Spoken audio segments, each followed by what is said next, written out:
Compte rendu de la 31e réunion du Conseil des ministres. Ce vendredi 15 mai 2020 s'est tenue à Kinshasa par vidéoconférence la 31e réunion du Conseil des ministres sous la présidence de son Excellence M. Félix-Antoine Tshisekedi Tshilombo, président de la République, chef de l'État. Les 4 points ci-après étaient inscrits à l'ordre du jour. 1. Communication de son Excellence M. le Président de la République, chef de l'État. 2.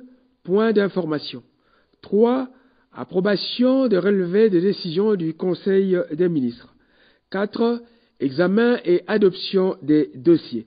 5. Examen et adoption des textes. 1. De la communication de son Excellence Monsieur le Président de la République. Le Président de la République a axé sa communication principalement sur les questions spécifiques et les questions d'orientation et de suivi de l'action du gouvernement. À propos des questions spécifiques, le Président de la République a exprimé sa position sur les dossiers suivants. 1. Les prix des produits de première nécessité sur le marché. 2. Le projet de port en eau profonde de Banana. 3. La desserte en eau potable dans la ville de Boma. Et 4. L'hommage au dernier ancien combattant de la Deuxième Guerre mondiale, décédé récemment. Abordant le premier point relatif au prix des produits sur le marché, le Président de la République s'est préoccupé de la persistance de leur flambée. À ce sujet, il a invité le ministre de l'Économie à en faire un développement dans son dossier sur l'évolution des prix des denrées de première nécessité qu'elle exposera. Concernant le port en eau profonde de Banana, le Président de la République a indiqué qu'il était très attaché à la réalisation de ce grand projet vital pour notre pays. Le chef de l'État a demandé au vice-premier ministre en charge des ITPR et au ministre des Transports et Voies et Communications de venir faire un état des lieux sur la question à la prochaine réunion du Conseil des ministres. Abordant le problème de la desserte en eau potable de la ville de Boma, le chef de l'État a marqué sa préoccupation sur les conditions de vie de nos compatriotes habitant cette partie de la République qui ne sont plus approvisionnés en eau potable depuis longtemps. Il a invité les ministres sectoriels compétents à prendre toutes les dispositions pour permettre l'accès à l'eau potable à cette population qui souffre énormément au risque d'être exposée à d'autres formes de maladies. Concernant le décès de l'un des derniers survivants de la Deuxième Guerre mondiale, le chef de l'État a tenu à ce que la nation tout entière rende un hommage très appuyé à ce vaillant soldat, le sergent Bassolois Daniel. Concernant les attestations de décès délivrées pour cause de Covid-19, le président de la République a été informé de ce qu'un trafic serait organisé consistant à pousser des familles à faire des déclarations de décès des membres de leur famille pour cause de Covid-19, moyennant rétribution, ceci afin de porter atteinte aux efforts du gouvernement dans sa lutte contre le Covid-19. Le chef de l'État a instruit le ministre de la Santé de lui faire un rapport à ce sujet. S'agissant des questions d'orientation et de suivi de l'action du gouvernement, le chef de l'État a souligné la nécessité de transmission à son cabinet dans les meilleurs délais des dossiers examinés en Conseil des ministres. La concrétisation de la décision de la 30e réunion du Conseil des ministres qui avait demandé l'accompagnement du cabinet McKinsey dans la recherche des financements innovants dans le cadre du programme multisectoriel d'urgence. L'urgence pour le ministre des Relations avec le Parlement à s'informer sur la proposition de loi portant création d'une agence de lutte contre la corruption. Des points d'information. Vice-premier ministre, ministre de l'Intérieur, Sécurité et Affaires coutumières. Son Excellence, Monsieur le Vice-premier ministre, ministre de l'Intérieur, Sécurité et Affaires coutumières, a fait part au Conseil des ministres des faits ci-après. 1. L'état d'esprit de la population. Avec l'atteinte du seuil de 1000 cas de contamination, la population, en particulier celle de Kinshasa, s'interroge sur l'efficacité des mesures préconisées. À Kinshasa, les restrictions d'accès à Gombe dues au confinement semblent exacerber la colère des personnes dont les activités principales s'y déroulent. On note également un relâchement de l'application des mesures barrières. 2. Au plan sécuritaire, on notera que l'activisme des groupes armés réfractaires au désarmement s'observe encore dans certaines provinces de l'Est. Il en est ainsi de la province du Bas-Zuélé, de l'Uturi, de la province du Nord Kivu. Il y a lieu de relever que dans la province du Haut-Lomami, des éléments du service national ayant terminé la formation ont tenté de piller la localité des Kayoyo pour protester contre leurs mauvaises conditions de vie. 3. Au plan de la criminalité. Dans le Haut-Katanga, la police nationale est intervenue pour rétablir l'ordre à la suite des altercations entre militants de JUDPS et ceux de JUNAFEC.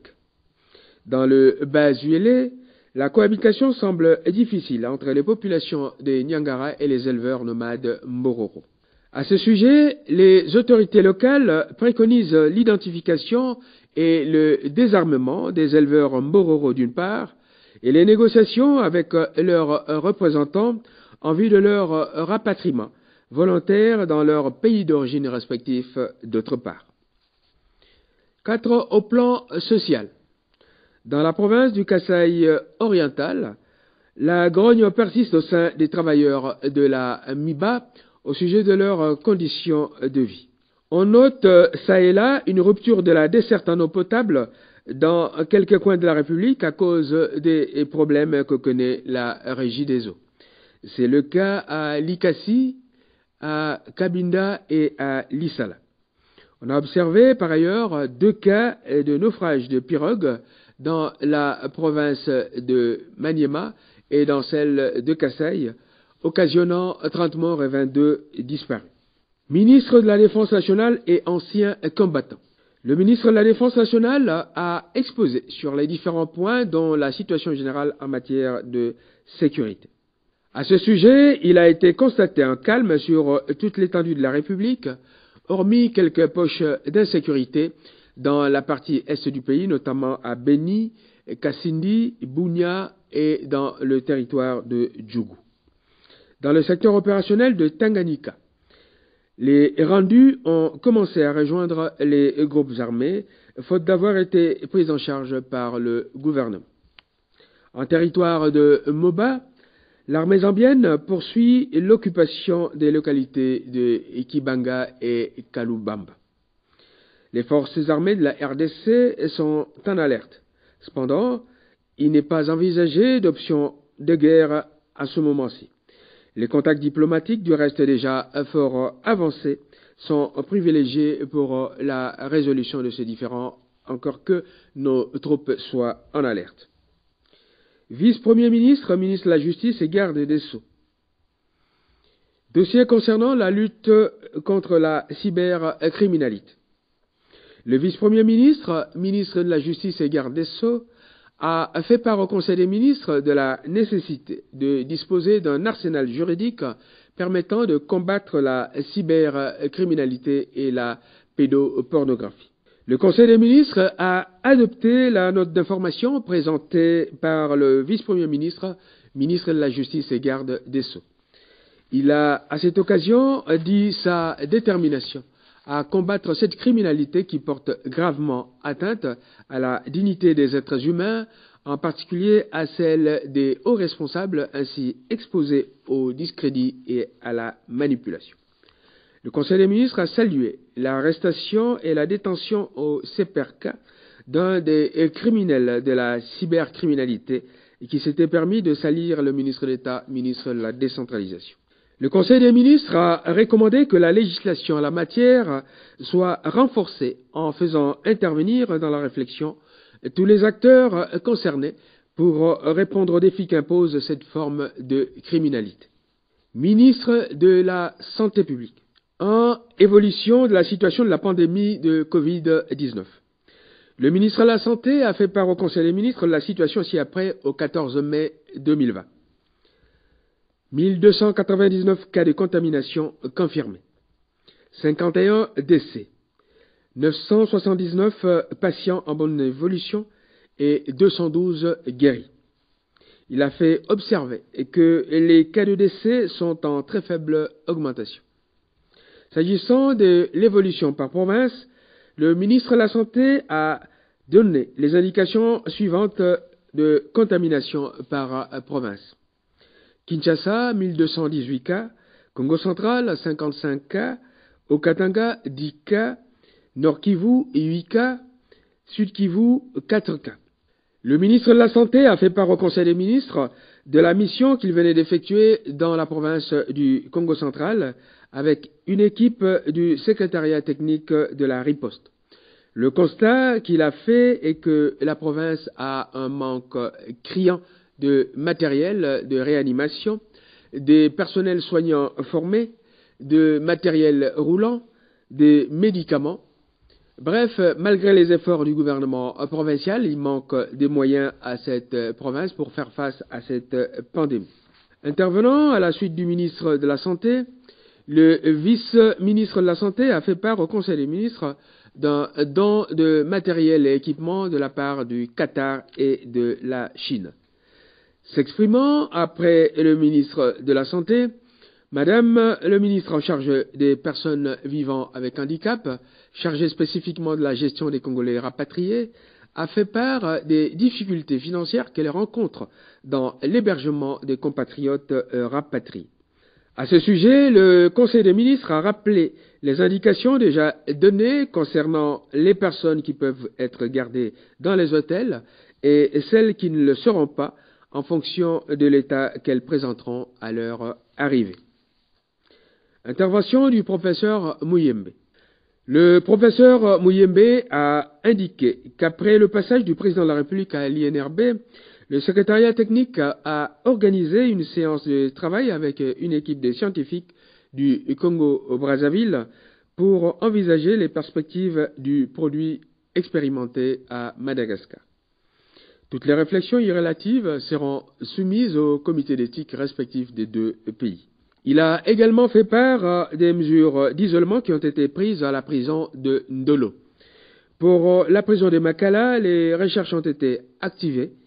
Quelques prélèvements y ont été effectués.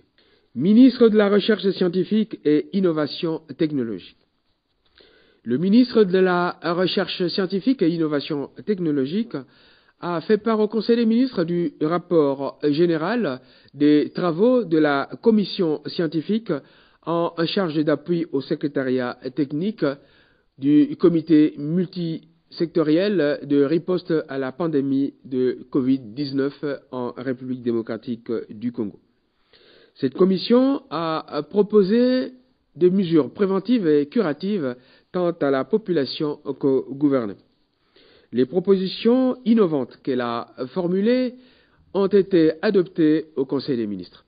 Le Conseil des ministres a instruit le ministre de la Recherche scientifique et Innovation technologique de réunir autour de lui le comité scientifique, le secrétariat technique et la task force en vue d'harmoniser les recommandations à formuler par les différents scientifiques concernés. Le président de la République a réitéré sa conviction selon laquelle une solution à la congolaise serait toujours possible face au Covid-19 si des moyens conséquents étaient mis à la disposition de nos chercheurs. 3. Approbation de relevé des décisions du Conseil des ministres.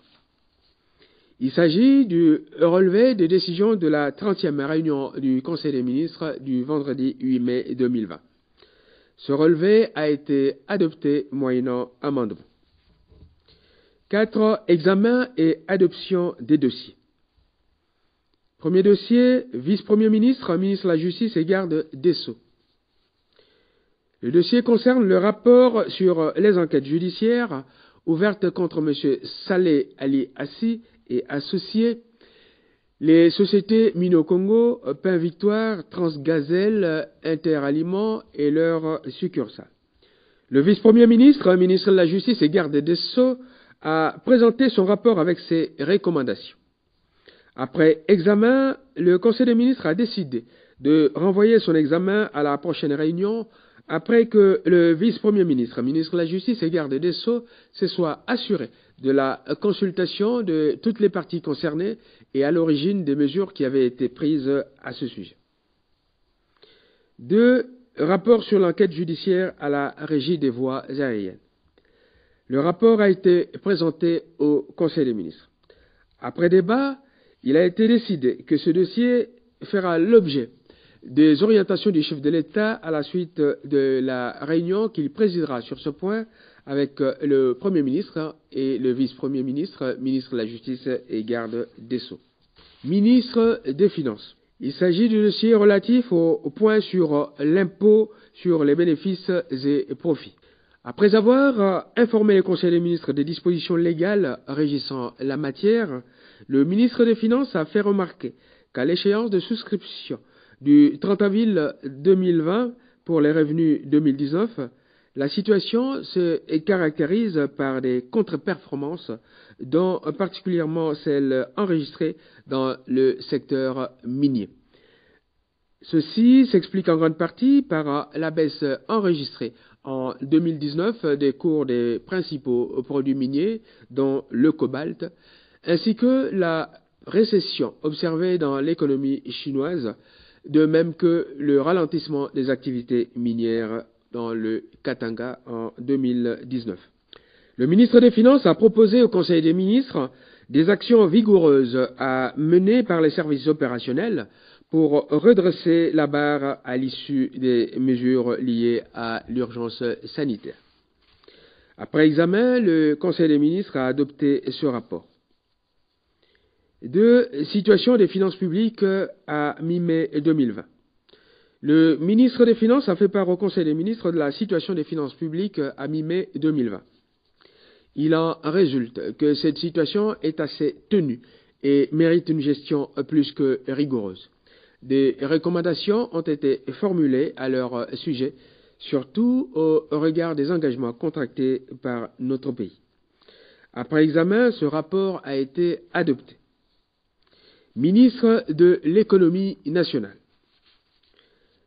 Le dossier concerne l'évolution des prix des produits de première nécessité à la suite de la mesure de suspension de la perception de la TVA et de la baisse des prix des produits pétroliers.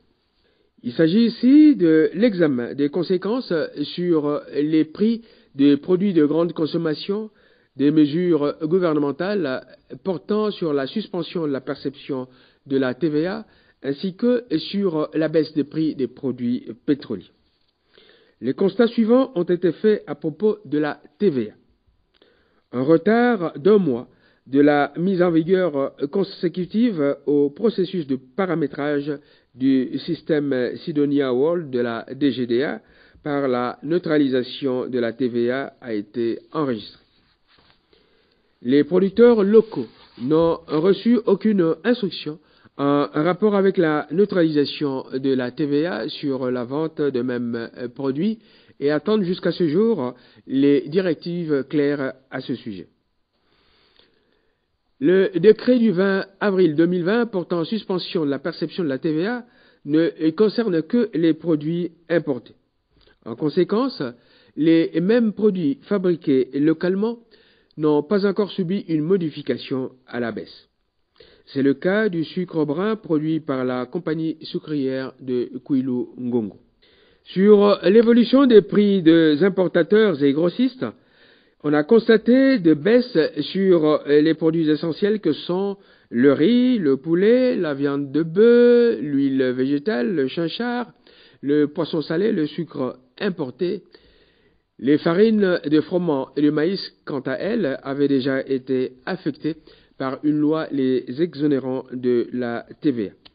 Sur l'évolution des prix à la consommation des détaillants, il a également été observé une baisse, notamment sur le sac de cossettes de manioc, la farine de maïs, la chikwang, les feuilles de manioc, les haricots, les chinchards, le poisson salé, la sardine, le poulet, etc. Les produits pharmaceutiques, par contre, n'ont pas connu de baisse, bien au contraire.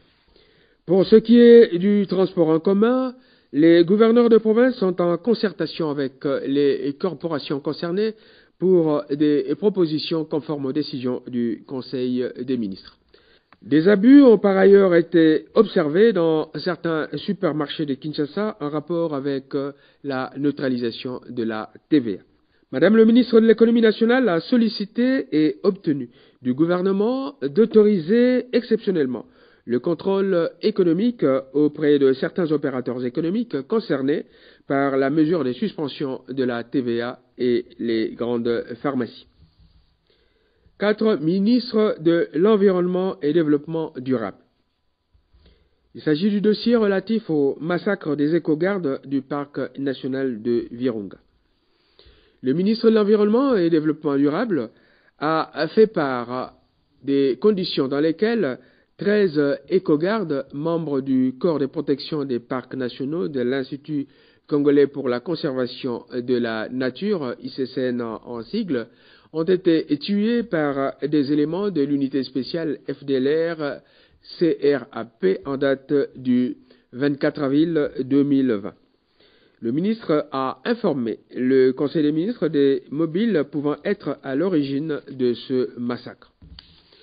Les recommandations formulées par le ministre, tant au plan militaire, politique que social, pour éviter la reproduction de tels actes, ont été approuvées. En définitive, le Conseil des ministres a adopté le susdit rapport. 5. Examen et adoption des textes. Premier texte, celui présenté par le vice-premier ministre, ministre du Budget. Le vice-premier ministre, ministre du Budget, a exposé au Conseil des ministres les grandes lignes du projet de loi de finances rectificative pour l'exercice 2020. Après discussion, le Conseil des ministres a recommandé un approfondissement à la commission ad hoc de la réflexion à ce sujet, afin de tenir compte notamment de différents paramètres qui n'ont pas été suffisamment pris en compte. 2. Vice-premier ministre, ministre de la Justice et garde des Sceaux. Il s'agit du projet de loi portant autorisation de la prorogation de l'état d'urgence sanitaire proclamé par l'ordonnance numéro 20/014 du 24 mars 2020. Après avoir entendu les explications de Son Excellence Monsieur le Vice-Premier ministre, ministre de la Justice et garde des Sceaux, le Conseil des ministres a adopté ce projet. Commencé à 12h20, la réunion du Conseil des ministres s'est terminée à 22h juste. Je vous remercie.